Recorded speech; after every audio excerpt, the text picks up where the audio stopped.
नमस्ते किसान भाइयों। कल की संगोष्ठी में डॉक्टर श्रवण कुमार जी ने हम किसान भाइयों को यह बताया कि बैगन की खेती किस प्रकार की जाए और रोगाणुओं से कैसे बचा जाए, कीटनाशक दवाओं का कैसे प्रयोग किया जाए और खेती में उत्पादकता कैसे बढ़ाई जाए।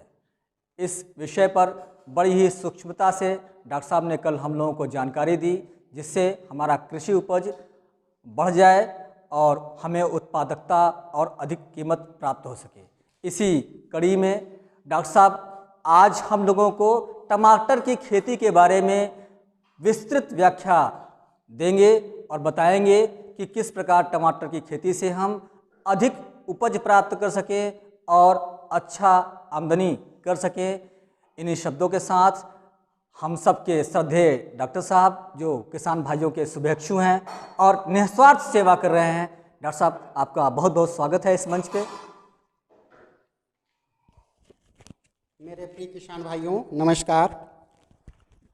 हमारे आदरणीय शाहबान अली जी ने आपको हमारे बारे में जो भी बताया, यह उनकी महानता है कि वह अपने बारे में न बताकर दूसरों की तारीफ करते रहते हैं। और आज हम लोग टमाटर की खेती के बारे में अध्ययन करेंगे। जैसा कि पिछले एपिसोड में हमने आपको बैगन में लगने वाले बीमारियों एवं कीड़ों के बारे में मैंने आपको बताया था। तो किसान भाइयों, मैं यह सोच रहा हूं कि यदि हमारे नॉलेज से यदि आपको 0.1 या 1% भी लाभ होता है तो मैं अपना इसे धन्य मानूंगा। आइए हम आज पुनः जो है टमाटर की खेती के बारे में अध्ययन करते हैं।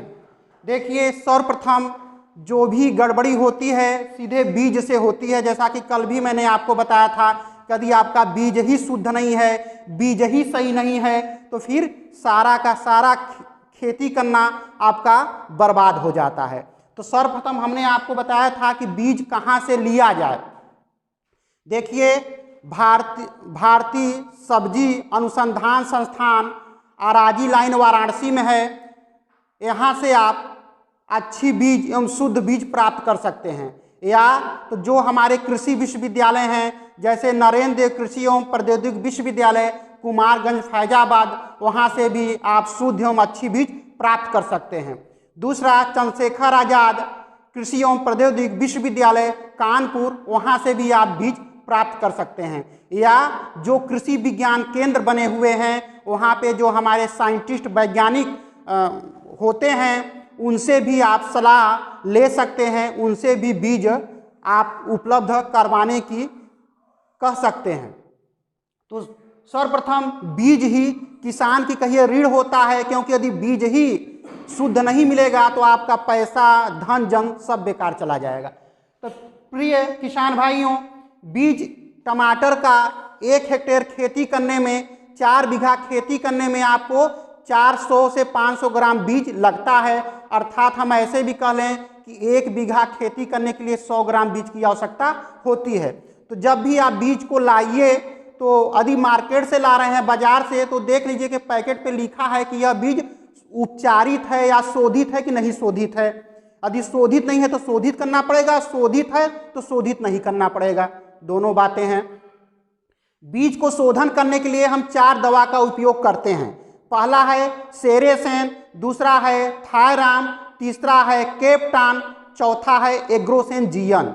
कोई एक दवा जो आपको इन चारों दवाओं में से केप्टान, थायराम, एग्रोसेन जीएन और सेरेसेन, इनमें से कोई एक दवा मिल जाए जो आपको आसानी से उपलब्ध हो जाए बाजार में, उसकी 3 ग्राम मात्रा 1 केजी बीज के लिए पर्याप्त होता है। उसको आप शोधित करने के लिए पिछले वीडियो में भी मैंने बताया था कि कोई प्लास्टिक का पात्र आप ले लीजिए जो 1 केजी का 500 ग्राम का हो, उसमें बीज को डालिए, उस दवा को डाल दीजिए और 3-4 बार आप उलट पलट दीजिए। इस तरह तो बीज में दवा मिक्सिंग हो जाएगी। चलिए, आपने बीज को शोधित कर लिया। इसके बाद हम आते हैं जहाँ पे आपको नर्सरी में बीज डालेंगे आप सर्वप्रथम, तो नर्सरी को भी उपचारित करना पड़ेगा। यहाँ देखिए बीज को शोधित करने के लिए कैप्टान की मात्रा कितना था, 3 ग्राम मैक्सिमम, इससे ज़्यादा नहीं होगा आपका। और वही भूमि में 5 ग्राम पर स्क्वायर मीटर जमीन में हम यही दवा कैप्टान को डाल के भूमि को हम शोधित कर लेते हैं, उपचारित कर लेते हैं, दूसरे भाषा में कह लिया जाए, या फार्मेलिन से भी हम जमीन को, उस भूमि को उपचारित कर लेते हैं। उपचारित करने से क्या लाभ होगा, हम आगे आपको बीमारियों में इसका हम विस्तृत रूप में समझाएंगे आपको। तो यहाँ पे मैंने बीज को उपचारित किया, उस जमीन को उपचारित कर लिया जहाँ पे नर्सरी डालना है, हमने चलो बीज डाल दिया, यहाँ बीज का काम समाप्त हो गया। फिर पौधे जो है, एक बात और ध्यान रखिएगा, पौधों की रोपाई 30 दिन बाद ही करेंगे आप, 30 से 35 दिन बाद, जब पौधे आपके 10 से 15 सेंटीमीटर के हो जाएं, तो उसके बाद अब बीज, चूंकि पौधों की रोपाई करना है नर्सरी से उखाड़ के, तो हम जो है अच्छी तरह भूमि की तैयारी कर लेते हैं। अब देखिए भूमि की तैयारी करते हैं, इसके बाद आते हैं जातियां, उसकी वेराइटीज, प्रजातियां कौन कौन सी हैं। तो देखिए नरेंद्र देव कृषि विश्वविद्यालय, जैसा मैंने आपको पहले भी बताया है, यहाँ से जो प्रजातियां टमाटर की निकली हैं, नरेंद्र टमाटर 1, नरेंद्र टमाटर 2, नरेंद्र टमाटर 3, नरेंद्र टमाटर 4, नरेंद्र टमाटर 5 और नरेंद्र टमाटर 6, एक सीरीज बन गई है। अब देखिए चंद्रशेखर आजाद कृषि एवं प्रौद्योगिकी विश्वविद्यालय से जो वैरायटी निकाली गई है, जो प्रजातियां टमाटर की निकाली गई हैं, उनको आप देख लीजिए। आजाद टमाटर 1, आजाद टमाटर 2, आजाद टमाटर 3, आजाद टमाटर 4, आजाद टमाटर 5। जैसे कि यह प्रजातियां जहां से निकाली जाती हैं, उनके नाम के आगे इन संस्थाओं का नाम जोड़ दिया जाता है, जैसे यह प्रतीत हो जाता है कि यह प्रजाति यहाँ से निकली है। इसके अलावा भी और प्रजातियां हैं, सुन लीजिए आप। अंगूर लता, जैसा कि नाम से प्रतीत है, यह जो है अंगूर की तरह खूब गुच्छे में फलेंगे, यह कानपुर से निकाली गई है। और पंजाब छुहारा, यह पंजाब से निकाली गई है। पूसा गौरव, रोमा सिलेक्शन 120। तो टमाटर में बहुत सारी वैरायटियां हैं, तो इसको आप जो है, आप सबसे अच्छा हम आपको यही सलाह देंगे कि भारतीय सब्जी अनुसंधान संस्थान अराजी लाइन वाराणसी आप चले जाइए। मेरे प्रिय किसान भाइयों, हाथ जोड़ के निवेदन है कि जब आप परेशान होते हैं, बीज में सबसे ज़्यादा पैसा बीज में लग जाता है। बताते हैं किसान भाइयों कि सर जो है हमारा बीज नहीं जमा, हम वहाँ से लाए थे। तो सबसे जब बड़ा धोखा जो प्राइवेट कंपनियां करती हैं, बीज में ही करती हैं। तो आप बीज अच्छे संस्थान से लीजिए, वहाँ पे चले जाइए, वहाँ पे आपको अच्छे अच्छे वैज्ञानिक बैठे हुए हैं और प्रोफेसर हैं, वो आपको उपलब्ध करा देंगे। वो सबसे बड़ा, भारत का सबसे बड़ा रिसर्च स्टेशन है। अगला हम आते हैं बुआई का समय। देखिए हर किसान भाई की यह इच्छा होती है कि कम से कम लागत में अधिक से अधिक हम लाभ कैसे कमाएं, लागत कम हो, लाभ अधिक हो। तो इसके लिए इसीलिए कहा जाता है कि वैज्ञानिक ढंग से खेती करना चाहिए। और आज हम जो आपको बता रहे हैं वह वैज्ञानिक ढंग से ही खेती करने का तरीका बता रहे हैं। देखिए सब्जी, टमाटर, बैगन, साल में 3 फसलें आती हैं। अगेती फसल कह लीजिए, या अगेती फसल या जाड़े वाली फसल। देखिए सितंबर में हमारा प्रोडक्ट, हमारा सब्जी बाजार में आ जाना चाहिए। इस समय आप देखिए टमाटर 70 रुपया केजी, आलू 50 रुपया केजी, बैगन 60 रुपया केजी, मूली 60 रुपया केजी। इतना ज़्यादा महंगाई है कि हर तरफ त्राही त्राही मची हुई है। तो एक और भी नियम होता है कि अगेती फसल में उत्पादन तो जरूर थोड़ा कम मिलेगा आपको, लेकिन लाभ अधिक होगा। तो देखिए अगेती फसल आपको मार्केट में लाना है, बाजार में लाना है, तो इसके लिए सर्वप्रथम आपको नर्सरी कब डालनी है, जून में। जैसा मैंने अभी पीछे भी आपको बताया कि 30 दिन का पौधा होना चाहिए। तो आपने नर्सरी जून में डाल दिया और जुलाई में आपने रोपाई कर दिया। जून में आपने उस पौधे को उखाड़ के रोपाई कर दिया और वह फसल आपको सितंबर अक्टूबर के माह में उपलब्ध हो गई बाजार में। इसको कहते हैं अगेती फसल। दूसरा आता है बसंत ऋतु की फसल। अब इसको देखिए, इसको हम मेन फसल कहते हैं। इसकी बीज कब डालते हैं, नवंबर में, और दिसंबर में हम पुनः रोपाई कर देते हैं। अब आइए चलते हैं फिर हम ग्रीष्म ऋतु की फसल कह लीजिए या बरसात की फसल कह लीजिए, इसकी नर्सरी हम डालते हैं। नर्सरी में बीज कब डालते हैं? मार्च में, अप्रैल में इसकी हम रोपाई कर देते हैं और जुलाई में यह उपलब्ध हो जाता है मार्केट में। तो इस तरह जो है आपको साल में 3 फसल लेनी है। और कब कब लेनी है? सबसे बड़ा देखिए सब्जियों की खेती में ध्यान देना चाहिए अगेती। अगेती में आपको पैसे अच्छे मिलेंगे। इतनी बड़ी फूल गोभी की कीमत मार्केट में 50 रुपये 60 रुपये है। और जब आप मेन फसल में आ जाएंगे यही 2-3 महीने बाद, यही गोभी जो आज 60 में बिक रही है आपको उस समय 10 में मिल जाएगी। हो सकता है 5 रुपये में भी प्राइस आ जाए। अगला हम आते हैं बुआई रोपाई। मैंने आपको बता दिया। देखिए खाद एवं उर्वरक, इसमें भी आपका काफ़ी पैसा व्यय होता है। देखिए किसान भाइयों, 1 हेक्टेयर में मैंने पहले भी आपको बताया था कि 1 हेक्टेयर का मतलब 4 बीघा। यहाँ पे जो भी हम आपसे बात कर रहे हैं हेक्टेयर में बात कर रहे हैं, यह आप पे निर्भर करता है कि आपको 1 बीघे खेती करनी है कि 2 बीघे करनी है कि 3 बीघे करनी, 4 बीघे करनी है। उस हिसाब से आप इसकी मात्रा आप निकाल लेंगे। यदि नहीं निकाल पाते हैं, जो भी पढ़े लिखे लोग हों आपके आसपास में, उनसे आप थोड़ा सलाह ले लीजिएगा। यदि कोई एग्रीकल्चर से पढ़ा हुआ व्यक्ति दुकान खोला हो तो उससे आप संपर्क करेंगे तो और आपसे अच्छी तरह आपको समझा देगा। देखिए 1 हेक्टेयर में 20 से 25 टन सड़ी हुई गोबर की खाद, इसीलिए कहा जाता है खाद एवं उर्वरक। खाद का मतलब गोबर की खाद, उर्वरक मीन्स नाइट्रोजन, फास्फोरस, पोटाश, जो आपको रासायनिक कहिए रासायनिक खाद, उर्वरक मीन्स। तो खाद में गोबर की खाद, कंपोस्ट की खाद कितना? 20 से 25 टन प्रति हेक्टेयर मीन्स 4 बीघे में आपको भूमि तैयार करते समय इसको मिट्टी में मिला देना है। इसके अलावा उर्वरक में 1 हेक्टेयर में 250 kilogram ammonium sulphate, 450 kilogram single super phosphate एवं 150 किलोग्राम म्यूरेट ऑफ पोटाश प्रति हेक्टेयर की दर से हम देते हैं।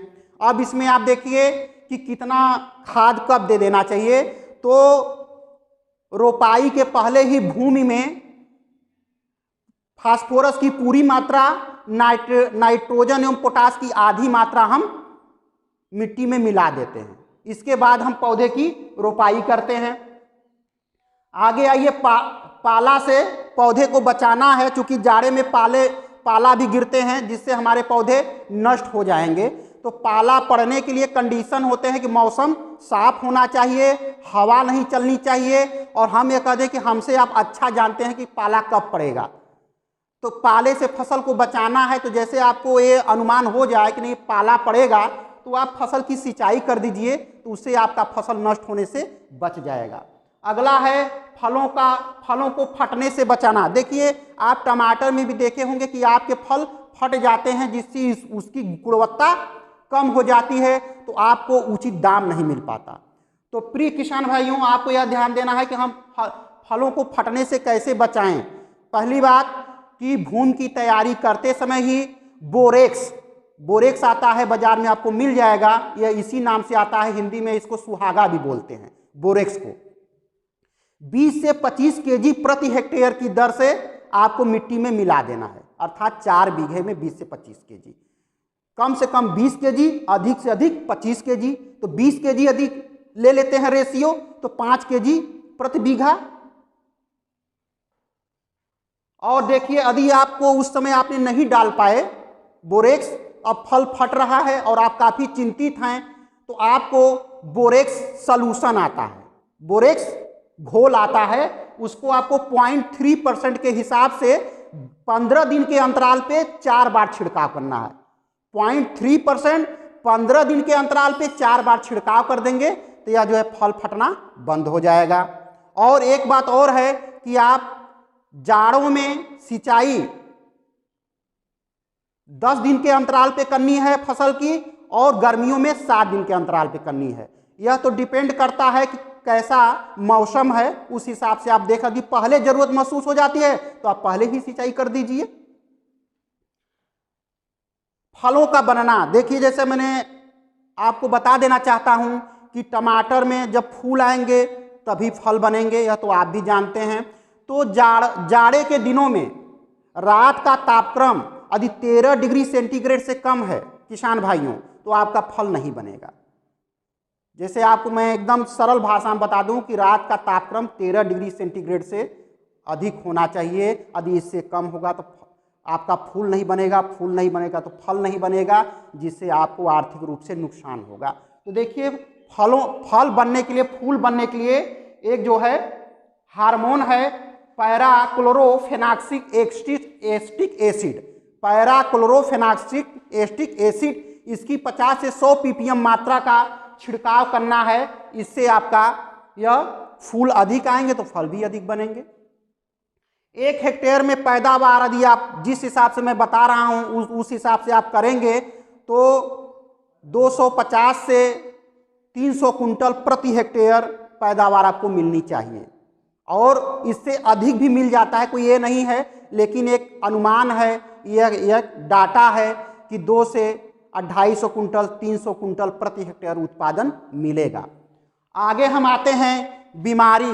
टमाटर में सबसे महत्वपूर्ण बीमारी है, देखिए मैं उसको आपको एक से एक सीरियल में समझाने का प्रयास कर रहा हूं।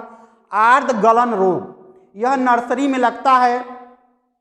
देखिए, जैसा मैंने अभी आपको बताया कि बीज को 4 दवा से शोधित करना चाहिए, सेरेथेन, थायराम, केप्टान, एग्रोसिन, जीएन। अब यहाँ पे देखिए इसका बहुत बड़ा रोल है। यह बीमारी फंगस द्वारा होती है, जिसको हिंदी में आप लोग फफूद कहते हैं कि फफूद लग गया। तो इसमें प्री डैम्पिंग ऑफ और पोस्ट डैम्पिंग ऑफ, हिंदी में आर्द्र गलन रोग कहते हैं, इंग्लिश में इसी को डैम्पिंग ऑफ बोला जाता है। तो pre damping off and post damping off. Pre damping off का मतलब यह है कि बीज अंकुरित होगा, जमीन के ऊपर नहीं आएगा, यह जो है कवक उस अंकुरित बीज को जमीन के अंदर ही मार डालेगा। जैसे आप कहते हैं कि सर मेरा बीज अंकुरित नहीं हुआ। पोस्ट डैम्पिंग ऑफ मीन्स यह पौधा ऊपर आएगा, 10 से 15 सेंटीमीटर का होगा, 3-4 पत्तियां भी लगी होंगी, लेकिन यह जैसे जमीन के ऊपर आएगा, जमीन के पास से ही इसका मेन शाखा एकदम सिकुड़ जाता है और पौधा स्वस्थ ऊपर से दिखाई देगा। ऊपर वाला भाग उसी जगह से पौधा बैंड हो जाएगा, मुड़ के गिर जाएगा। इसे हम कहते हैं पोस्ट डैम्पिंग ऑफ। तो आप जान लीजिए, यदि इस दवा से आपने उपचारित किया है बीज को एवं जमीन को, भूमि को, तो यह डैम्पिंग ऑफ से आप बच जाएंगे। और यह बहुत ही महत्वपूर्ण स्टेज होता है। यदि आपका पौधा ही नहीं रहेगा तो आप रोपाई किसकी करेंगे, उत्पादन क्या मिलेगा आपको। तो ये आर्द्र गलन रोग से कौन बचाएगा, यही दवा से। यदि आपको भूमि को उपचारित किया है या आपने। नेक्स्ट है टमाटर की अगेती झुलसा एवं टमाटर की पछेती झुलसा रोग। यह ध्यान रखिएगा, झुलसा जैसे आपको शब्दों से ही प्रतीत हो रहा है कि टमाटर में झुलसा, उसका पौधा झुलस जाता है, उसी से हम झुलसा कहते हैं, पौधा जल जाता है। अगेती झुलसा एवं पछेती झुलसा यह भी कवक द्वारा ही होता है। देखिए, सर्वप्रथम पत्तियों पे ब्राउन, बादाम, मूंगफली के जिस कलर का होता है तो ब्राउन रंग के धब्बे बनते हैं। यही धब्बे बाद में काले पड़ जाते हैं। जब ये काले पड़ जाते हैं तो प्रकाश संश्लेषण की क्रिया नहीं होती, अंत में यह पौधे जो है गिर जाते हैं जमीन पे, और इससे आपके पौधे में फूल नहीं लगेंगे, फल नहीं लगेंगे। इसके कंट्रोल के लिए, नियंत्रण के लिए देखिए, सर्वप्रथम दवा का नाम है डाइथेन M45, डाइथेन M45 या डाइथेन Z78 का आपको 3 kg मात्रा प्रति हेक्टेयर के हिसाब से घोल बना के छिड़काव करते हैं। नेक्स्ट है आपका ब्लाइटॉक्स भी 3 kg प्रति हेक्टेयर के हिसाब से आपको। देखिए, यह मात्रा 4 बीघे के लिए बताई जा रही। मैं आपको बार बार भी कह रहा हूं कि यह मात्रा 1 हेक्टेयर मीन 4 बीघा। तो अब 1 हेक्टेयर में 200 लीटर पानी लगेगा। अब 200 पानी, तो ये आप पे निर्भर करता है किसान भाइयों कि आपने 1 बीघे की खेती किया है कि 2 बीघे की, कि 3 बीघे की, कि 4 बीघे की। उसी हिसाब से आपको डिवाइड कर लेना है, उसको मात्रा बांट लेनी है। मान लो 2 बीघे की खेती किया तो 100 लीटर पानी, 1 बीघे की खेती किया तो 50 लीटर पानी, उसी हिसाब से दवा की मात्रा भी बांट लेंगे। भाई यदि 4 बीघे में 3 kg दवा डाल रहे हैं तो 2 kg, 2 बीघे में 1.5 kg, 1 बीघे में उस हिसाब से आपका दवा की मात्रा और पानी की मात्रा आपको दोनों निकालना पड़ेगा। यह तो मैं प्रति हेक्टेयर की बात कर रहा हूं आपसे। तो यह आपके लिए बहुत महत्वपूर्ण है, टमाटर की अगेती झुलसा एवं टमाटर की पिछेती झुलसा।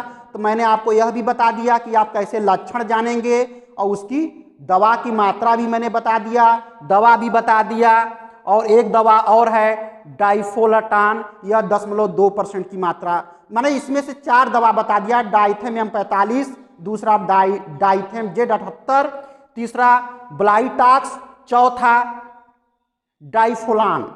ये 4 दवा में से जो भी बाजार में आसानी से उपलब्ध हो जाए उस दवा का आप प्रयोग कर लीजिए। तो पहली बीमारी आर्द गलन, दूसरी बीमारी टमाटर का अगेती झुलसा, तीसरी बीमारी टमाटर का पछेती झुलसा। सबसे बड़ा महत्वपूर्ण बीमारी एक और है लीफ कर्ल, जिसको गांव में मेरे किसान भाई टमाटर का झुमका रोग भी कह देते हैं। इसमें पत्तियां सिकुड़ जाती हैं। यह जान लीजिए, यह तो इतनी खतरनाक है कि यह इसका सबसे बड़ा है कि जिस पौधे में आपको यह लक्षण दिखाई दे उस पौधे को उखाड़िए और जमीन में गाड़ दीजिए। यह होता कैसा है? वायरस द्वारा।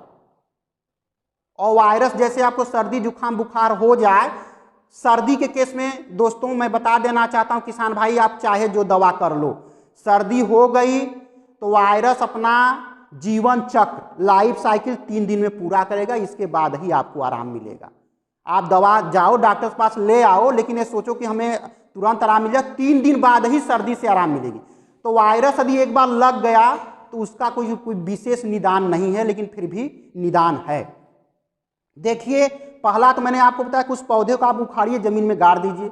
लेकिन आपको लगा कि पूरे क्षेत्र में फैल गया है, तो फिर इसके लिए हम दवा का प्रयोग करते हैं। देखिए, यह बीमारी सफ़ेद मक्खी, जिसको हिंदी में बोलते हैं, हिंदी में सफ़ेद मक्खी बोला जाता है, इंग्लिश में व्हाइट फ्लाई। तो यह व्हाइट फ्लाई सफ़ेद मक्खी जिस पौधे में यह बीमारी लग गई है उस पौधे पर बैठेगी, फिर वहाँ से बैठ के दूसरे पौधे पर जाएगी। तो यह बीमारी फैलाता कौन है? सफ़ेद मक्खी। तो सबसे अच्छा मैंने बताया कि उखाड़ो और जमीन में इसको गाड़ दो। अब आइए इसमें देखिए, सबसे अच्छी बात यह है कि यदि यह आप नहीं कर पाते, ब्रॉड एरिया में, बहुत क्षेत्र में, विस्तृत क्षेत्र में फैल गया है, मैलाथियान दवा का नाम है। मैलाथियान 400 मिलीलीटर दवा 200 लीटर पानी में घोल बना के प्रति हेक्टेयर की दर से आपको छिड़काव करना है। 15 दिन के अंतराल पे 4 बार छिड़काव कर दो, यह बीमारी कंट्रोल हो जाएगी। तो यह टमाटर का ये समझिए कि हम क्या बताएं, इतनी समस्या है, इससे किसान निराश हताश हो जाता है। क्योंकि भाई जब यह बीमारी लग गई लीफ कर्ल, तो इसमें फ्लावरिंग भी नहीं होगा। जब फ्लावरिंग ही नहीं होगा तो फ्रूटिंग नहीं होगा, फल नहीं बनेंगे, फूल नहीं लगेगा तो फल नहीं लगेगा, और फल नहीं लगेगा तो आपका उत्पादन क्या होगा? आपने जितना पैसा लगाया बीज में, बुआई में, मिट्टी की तैयारी में, रोपाई में, पूरा आपका मजदूरी एकदम बर्बाद हो गया। किसान सर पटक के बैठ जाता है। तो इससे बचना है आपको। दूसरा है, एक दवा और है इसमें, एक तो मैंने बताया मैलाथियान, दूसरा है रोगार या डायमोथोएट, और मार्केट में आपको बाजार में रोगार के नाम से मिलता है। तो यह इसकी मात्रा 0.1%, यह बहुत भी कारगर दवा है। दोनों कारगर दवा हैं, एक दूसरे का तुलना नहीं किया जाता। दोनों दवाओं में से रोगार मिल जाए तो भी ठीक है, मैलाथियान मिल जाए तो भी ठीक है। दोनों दवाओं को आप ले लीजिए, और हो सके तो एक बार मैलाथियान का प्रयोग किए तो दूसरी बार रोगार का प्रयोग कर दीजिए। ठीक है, आगे आइए। फ्यूजेरियम बिल्ट, टमाटर में उकठा रोग भी लगता है, पौधे लगे लगे सूख जाते हैं। तो उसके निदान के लिए एक दवा आती है बाबिस्टीन, दवा का नाम है बाबिस्टीन। 1 kg मात्रा प्रति हेक्टेयर की दर से हम मिट्टी में मिला देते हैं। आगे आइए, ये तो हम बीमारियों के बारे में अध्ययन कर लिए। अब आइए हम कीट के बारे में अध्ययन कर, जो फलों को खाते हैं, पत्तियों को खाते हैं, तनों को खाते हैं। फलों में आप देखेंगे फ्रूट बोरर, जो फलों का कीट कहते हैं, जो फलों को खा जाता है। उससे आपके उत्पादन पे बहुत बुरा असर पड़ता है और उसको खरीदने वाले नहीं खरीदते हैं, जिससे आपका आर्थिक रूप से नुकसान होता है। आइए फिर हम अध्ययन करते हैं। तो देखिए, एक टोबैको कैटरपिलर है। यह क्या करता है? पत्तियों, तनों एवं फलों को खाता है। टोबैको कैटरपिलर पत्तियों, तनों एवं फलों को खाता है। इसके नियंत्रण के लिए हम इंडोसल्फान, दवा का नाम है इंडोसल्फान 35 EC 0.5% का छिड़काव करना है 200 से 250 लीटर पानी में मिलाकर। यह आप पे निर्भर करेगा कि आप कितने क्षेत्र में टमाटर की खेती आपने किया है। और इसमें पुनः एक दवा और है मैलाथियान। मैलाथियान भी 400 मिलीलीटर दवा 200 लीटर पानी में घोल बनाकर प्रति हेक्टेयर की दर से हम छिड़काव करते हैं, जिससे कीट मर जाते हैं। दूसरा है जैसिड। जैसिड भी एक कीट है, माहो आपने खूब गांव में देखा होगा, जैसिड। तो यह भी क्या करता है? पत्तियों पे चपक के उसके रस को चूस लेगा। जब चूस लेगा तो पत्तियां क्या हो जाएंगी? कमजोर हो जाएंगी, पीली हो जाएंगी, पीली होकर गिर जाएंगी, जिससे आपका फिर वही फूल नहीं बनेंगे, पौधे में फल नहीं आएंगे, फिर आपको नुकसान होने की संभावना है। तो इस पे भी जो है आप BSC चूर्ण, जिसे आप बाजार में गमेक्सिन कहते हैं, गमेक्सिन 0.1% का आपको छिड़काव करना है, या तो फिर इसमें भी आप मैलाथियान दवा का यूज कर लीजिए। मैलाथियान 400 मिलीलीटर दवा 200 लीटर पानी में घोल बना के प्रति हेक्टेयर की दवा से दर से आप छिड़काव कर दीजिए। अगला कीट है इपिलेचना बिटिल। इपिलेचना बिटिल का भी यही काम है। यह भी फलों, पत्तियों एवं तनों को खा लेते हैं, जिससे किसान को आर्थिक रूप से पंगु बना देते हैं। इसमें भी आपको एक दवा है कार्बारिल 10% का छिड़काव करना है। अगला कीट है टोमेटो फ्रूट वर्म। यह जो है कीट फलों को खाता है, तो फलों को खा लेता है, तो उससे पूरी फसल बर्बाद हो जाती है। इसमें भी मैलाथियान 400 मिलीलीटर दवा 200 लीटर पानी में घोल बना के प्रति हेक्टेयर की दर से हम छिड़काव करते हैं। दूसरी दवा है इंडोसल्फान 35 EC 0.5% का घोल बना के प्रति हेक्टेयर की दर से हम छिड़काव करते हैं। और कार्बारिल है, कार्बारिल दवा का भी हम 10% का हम यूज करते हैं। फोरेट है, इसका भी हम प्रयोग करते हैं। इसमें से जो भी दवा आपको आसानी से उपलब्ध हो जाए बाजार में, उसका आप प्रयोग करिए। तो मेरे प्रिय किसान भाइयों, इसको आप लोग एक नहीं 2 बार ध्यान से सुनिएगा और इसी क्रम में आप खेती करने का प्रयास करिएगा। धन्यवाद।